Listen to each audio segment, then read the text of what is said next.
जिस उम्र में युवा इंजीनियर बनकर देश का भविष्य गढ़ने का सपना देखते हैं, उसी उम्र में कुछ छात्र एटीएम से लाखों रुपए उड़ाने की साजिश रचते हुए पुलिस के हत्थे चढ़ गए। भोपाल में पुलिस ने 2 इंजीनियरिंग छात्रों समेत 6 आरोपियों को गिरफ्तार किया है। ये शातिर अपराधी सीधे एटीएम मशीन की सुरक्षा प्रणाली से छेड़छाड़ कर ग्राहकों के पैसे मशीन के भीतर ही फंसा दिए और फिर बाद में उन्हें निकालकर फरार हो जाते थे। आखिरकार कैसे खेला जाता था यह पूरा खेल, इस स्पेशल रिपोर्ट के जरिए समझते हैं। भोपाल के शाहपुरा इलाके में पिछले 10 से 15 दिनों से एसबीआई के कई एटीएम में एक जैसी शिकायतें सामने आने लगी। ग्राहक एटीएम पहुंचे, पैसे निकालने की कोशिश की, खाते से रकम भी कट गई, लेकिन कैश बाहर नहीं आया। शुरुआत में इसे मशीन की तकनीकी खराबी माना गया, लेकिन जब शिकायतों का सिलसिला बढ़ा तो बैंक और पुलिस दोनों हरकत में आ गए।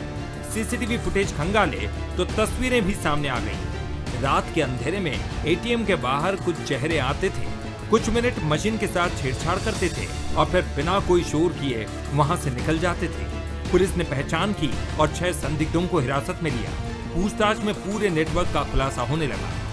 राजधानी भोपाल में एटीएम ठगी के संगठित गिरोह का खुलासा हुआ। इस वक्त में उसी एसबीआई एटीएम में मौजूद हूँ जहां पर आरोपियों ने वारदात को अंजाम दिया था। जिस तरह से एटीएम के बाहर शटर टेम्परिंग कर लाखों रुपए की ठगी किए जाने का ये पूरा मामला सामने आया है। पिछले 15 दिनों में शाहपुरा इलाके कई एसबीआई एटीएम को एक जैसे तरीके से निशाना बनाया गया।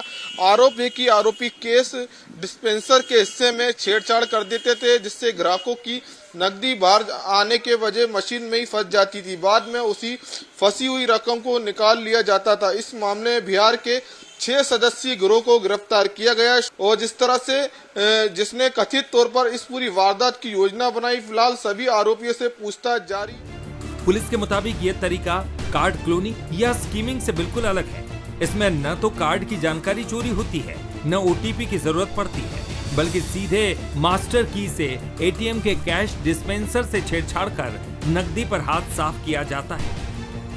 जब कोई व्यक्ति पैसा निकालता था तो पैसा कैश बीच में अटक जाता था और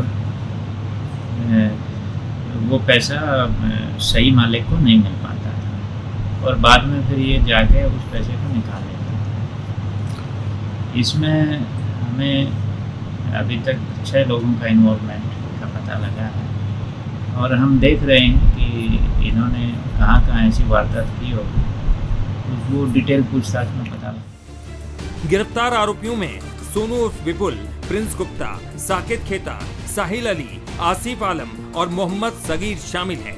हैरानी की बात तो यह है कि प्रिंस आरजीपीवी से बी फाइनल ईयर का छात्र है, जबकि सोनू एक निजी इंजीनियरिंग कॉलेज में पढ़ाई कर रहा है। यानी एक तरफ डिग्री लेकर भविष्य बनाने की तैयारी, तो दूसरी तरफ एटीएम तोड़कर अपराध की दुनिया में कदम। पुलिस के मुताबिक इस पूरे खेल का मास्टरमाइंड सोनू था। आरोप है कि वो बिहार से अपने साथियों को भोपाल बुलाता, राजधानी के अलग अलग इलाकों में 20 एटीएम को निशाना बनाकर 20 लाख रुपए पार कर दिए। ये लोग क्या मूलतः तो बिहार के हैं। ये क्या करते थे कि जो व्यक्ति एटीएम में जाता था अपना पैसा निकालने के लिए, तो वो अपना कार्ड उसमें लगाता था। तो कार्ड लगाने के बाद वो एटीएम से क्या पैसा निकलता नहीं था इनका। तो ये जो गिरोह क्या करते थे, इनके पास मास्टर की मिली है, उस मास्टर की के जरिए ये एटीएम का ऊपर का बॉक्स खोल लेते थे। करीब भोपाल में इन्होंने 7-8 जगह पे मतलब एटीएम में ऐसा करना बताया है, मतलब 7-8 जगह पे। और थाना शाहपुरा में इन्हें 4 से 5 एसबीआई के एटीएम को टारगेट किया। ये मूलतः मतलब एसबीआई के एटीएम को ही टारगेट करते थे। पुलिस हर उस कड़ी को तलाश कर रही है जो इस शातिर साजिश से जुड़ी हो सकती है। सनी मालवीय, बंसल न्यूज, भोपाल।